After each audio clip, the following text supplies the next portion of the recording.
மனிதனுக்கும் தேவனுக்கும் நல்ல ஒரு உறவு இருந்தது.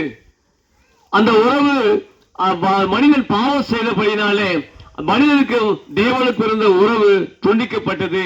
ஒருவேளை மனிதன் என்ன பாவம் செய்தார் சொல்லலாம். பொய் பேசுவது பாவம் தான், திருடுவது பாவம் தான், குறை சொல்வது பாவம் தான், மறுதளிப்பது பாவம் தான், உண்மையான தெய்வத்தை தேடாதது பாவம் தான். இப்படிப்பட்ட பாவங்களை நாம் செய்ததுனால தேவனுக்கும் மனுஷனுக்கும் இருந்த உறவு துண்டிக்கப்பட்டது. மனுஷன் பல முறை தேவனோடு அந்த உறவை புதுப்பித்துக் கொள்ள வேண்டும் என்று சொல்லி பிரயாசப்பட்டும் அது ஒன்றும் நடக்கல. ஆனாலும் ஆண்டவராகிய இயேசு கிறிஸ்துவே இந்த உலகத்திலே மனித அவதாரம் எடுத்து வந்தார். மனித அவதாரம் எடுத்து வந்து உங்களையே எங்களை மீட்டெடுக்க வேண்டும் என்று சொல்லி பரலோக ராஜ்யத்தில் அவரை கொண்டு போய் சேர்க்க வேண்டும் என்று சொல்லி ஆண்டவராகிய இயேசு கிறிஸ்து இந்த உலகத்திலே அவர் குழந்தையாக பிறந்தார். குழந்தையாக பிறந்து அந்த இயேசு கிறிஸ்து எல்லாருடைய பாவங்களை ஏற்றுக்கொண்டு நமக்காக சிலுவையிலே பலியாகி 3ஆம் நாளிலே எழுந்தார். இவருடைய உயிர்த்தெழுதலில் தன்னை மெய்யான தெய்வம் என்பதை அவர் நிரூபித்து காட்டினார். அந்த மெய்யான தெய்வத்தை அந்த இயேசுவை நாம் விசுவாசிக்கும் போது, உள்ளத்தில் விசுவாசிக்கும் போது, அவரை நம்பும் போது நமக்கு புது வாழ்வும் புதிய நித்திய ஜீவனும் கொடுக்க அவர் போதுமானவராக. அவர் நம்பணும். அவர் நம்பும் போது புதிய வாழ்வு, புதிய வாழ்வுனா பழைய வாழ்வு, கஷ்டத்துல, போராட்டத்துல, நிந்தையில, அவமானல, கண்ணீரை, கவலை இவெல்லாம் வாழ்ந்து கொண்டிருந்தோம். அவரை நம்பும் பொழுது நமக்கு புதிய வாழ்க்கை அவர் தர போதுமானவராக இருக்கிறார். அது மாத்திரமல்ல, மரித்த பிறகு ஒரு வாழ்க்கை உண்டு. இந்த உலகத்துல பிறந்த ஒரு மனுஷன் பிறந்த உடனே சொல்லிடுறான் பிரசவம் என்று சொல்லி. ஒரு குழந்தை போதுச்சுன்னா என்ன சொல்றாங்க? பிரசவம். அவன் பிறந்த மனுஷன் ஒரு நாளைக்கு சாக போகிறான், ஆகையால பிரசவம் ஆயிடுச்சுன்னு சொல்றோம். அப்போ செத்த மனுஷனுக்கு 2 வாழ்க்கை உண்டு, ஒன்று பரலோகம், நரகம். அப்ப பரலோகம் போகணும் என்று சொன்னா ஆண்டவராகிய இயேசு கிறிஸ்து தான் மெய்யான தெய்வம். அந்த பரலோகத்தில் கொண்டு போய் சேர்க்கிறது தான் அவருடைய வேலை. அல்லேலூயா.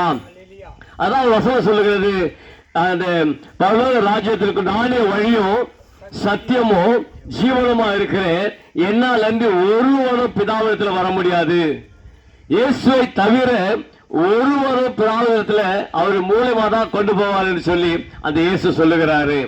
அப்ப பரலோக ராஜ்யத்திற்குள் நாம் பிரவேசிக்க வேண்டும் என்று சொன்னால், பரலோக ராஜ்யத்திற்குள் நாம் மரித்த பிறகு போக வேண்டும் என்று சொன்னால், நரகத்தை விட்டு பரலோக ராஜ்யத்திற்குள் நாம் வாழ வேண்டும் என்று சொன்னால் இயேசு கிறிஸ்து தான் மெய்யான வழியாக இருக்கிறார். பாவத்தை விட்டு, சாபத்தை விட்டு, கண்ணீரை விட்டு, கவலையை விட்டு, வேதனையை விட்டு, எல்லாவற்றையும் விட்டு மனம் திரும்ப வேண்டும் என்று சொல்லி தேவன் விரும்புகிறார். இயேசுவிடம் வரும்போது இவை எல்லாம் மாறும். உங்கள் கண்ணீர் மாறும், கவலை மாறும், வேதனை மாறும், வியாதி மாறும், தரித்திரம் மாறும். எல்லாவற்றையும் மாற்றுகிறவர் தான் ஆண்டவராகிய இயேசு கிறிஸ்து. நாங்கள் எல்லாம் ஒரு சூழ்நிலையில் இருந்தோம், வியாதியோடு இருந்தோம், வருத்தத்தோடு இருந்தோம், சஞ்சலத்தோடு இருந்தோம், வேதனையோடு இருந்தோம். அந்த இயேசுவை நாங்கள் ஏற்றுக்கொண்டோம். எங்களுக்குள்ளே விடுதலை உண்டானது, எங்களுக்குள்ளே ஆசீர்வாதங்கள் உண்டானது, எங்களுக்குள்ளே மகிழ்ச்சி உண்டானது, எங்களுக்குள்ளே குடும்பத்திலே களிப்பு உண்டானது, எங்களுக்குள்ளே பலவிதமான ஆசீர்வாதங்கள் எங்களுக்குள்ளே வந்தது. அந்த இயேசுவை ஏற்றுக்கொண்ட பிறகு மாத்திரமே. அந்த ஆண்டவராகிய இயேசு கிறிஸ்து தான் உங்கள் மத்தியிலே அறிவிக்கும்படியாய் நாங்கள் கடந்து வந்திருக்கிறோம். அந்த இயேசு உங்களுக்கு வேண்டும் என்று சொன்னால் எங்கள் அருகாமையில் வந்து நாங்கள் உங்களுக்காக ஜெபிக்க போகிறோம். நீங்க வாங்க, கர்த்தர் உங்களை ஆசீர்வதிப்பாராக.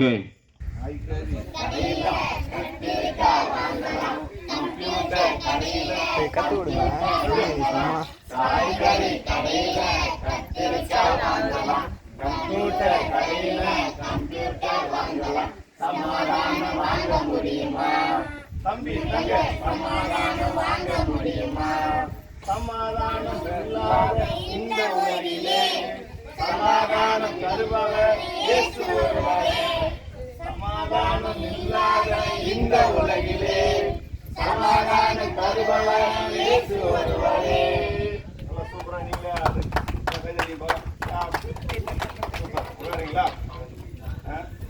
வந்து ஒரு வசனம் சொல்லுமா? சத்தமா, நீ சத்தமா சொல்லணும்.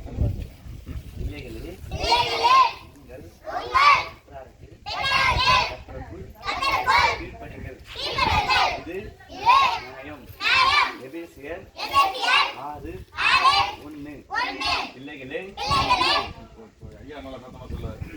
நீங்க என்ன பண்ண பிள்ளைகளே ஓகேவா?